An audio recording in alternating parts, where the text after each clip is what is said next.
हमारी आज की यह पत्रकार वार्ता पूर्वी उत्तर प्रदेश के 27 जिलों को अलग से बुद्धालैंड राज्य बनाए जाने की मांग को लेकर के जो हमारे आगामी आंदोलन है उसको लेकर के है। अभी आने वाले 7 जनवरी को पूर्वी उत्तर प्रदेश के 27 जिलों के प्रतिनिधियों के साथ हम यहाँ हज़ारों की संख्या में पैदल मार्च करेंगे और सरकारों से पूर्वी उत्तर प्रदेश को 27 जिलों को बुद्धालैंड राज्य बनाए जाने की मांग करेंगे। यह पत्रकार वार्ता उसी के संदर्भ में है।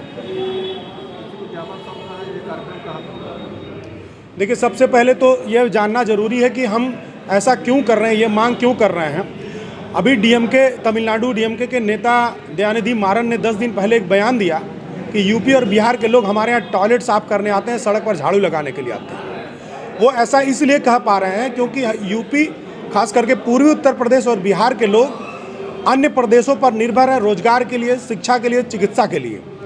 और जब पूरा देश एक साथ आज़ाद होता है, एक जैसा संविधान, एक जैसा कानून पूरे देश में है, एक साथ चुनाव होते हैं, तो पूरे देश का विकास भी एक समान होना चाहिए। पूरे देश में जितने भी प्रदेश हैं उन प्रदेशों को लोग हमारे यहाँ रोजगार की तलाश में नहीं आते हैं। ये हमारे ही साथ है कि पूर्वी उत्तर प्रदेश और बिहार के लोग अन्य प्रदेशों में रोजगार करने जाते हैं। इसका मतलब यह है कि जिस प्रकार से पूरे देश का विकास हुआ उसी अनुपात में हमारे पूर्वी उत्तर प्रदेश और बिहार का विकास नहीं हुआ।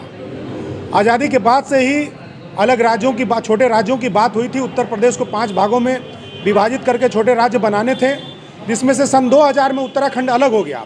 लेकिन उसके बाद लड़ाई चलती रही। हम लोग 2006 से मांग कर रहे हैं कि पूर्वी उत्तर प्रदेश में को राज्य बना करके अलग किया जाए। 2011 में यहाँ पर बसपा की सरकार थी और बसपा के शासन में उत्तर प्रदेश में 4 नए राज्य बनाने का प्रस्ताव बना करके केंद्र सरकार को भेजा गया था। उस समय केंद्र में कांग्रेस की सरकार थी, कांग्रेस ने उसको मना कर दिया। भाजपा विपक्ष में थी, भारतीय जनता पार्टी का कहना था कि हम सत्ता में आएंगे तो पूर्वांचल राज्य अलग करेंगे। लेकिन आज देख लीजिए कि केंद्र में और प्रदेश में दोनों में भाजपा की पूर्ण बहुमत की सरकार है, उसके बावजूद राज्य का बंटवारा नहीं किया जा रहा है। उसका परिणाम यह है कि भारी भरकम 24 करोड़ की आबादी को एक मुख्यमंत्री, एक हाईकोर्ट, एक लोक सेवा आयोग, एक पीजीआई के भरोसे चलाया जा रहा है, जिससे तमाम तरह की दुश्वारियां उत्पन्न हो रही हैं। हम चाहते हैं कि संवैधानिक जो हमारी मांग है, सत्ता के विकेंद्रीकरण के तहत राज्यों का बंटवारा किया जाए, छोटे राज्यों का निर्माण किया जाए, जिससे कि हम अपनी जो किस्मत है उसको खुद लिख सकें, हमारे लोग अपने ही क्षेत्र में रोजगार प्राप्त कर सकें, हमारी जो ऐतिहासिक और सांस्कृतिक समृद्धि है, उसको धरोहरें हैं, उसको सम्मान मिल सके और हम उन्नति कर सकें।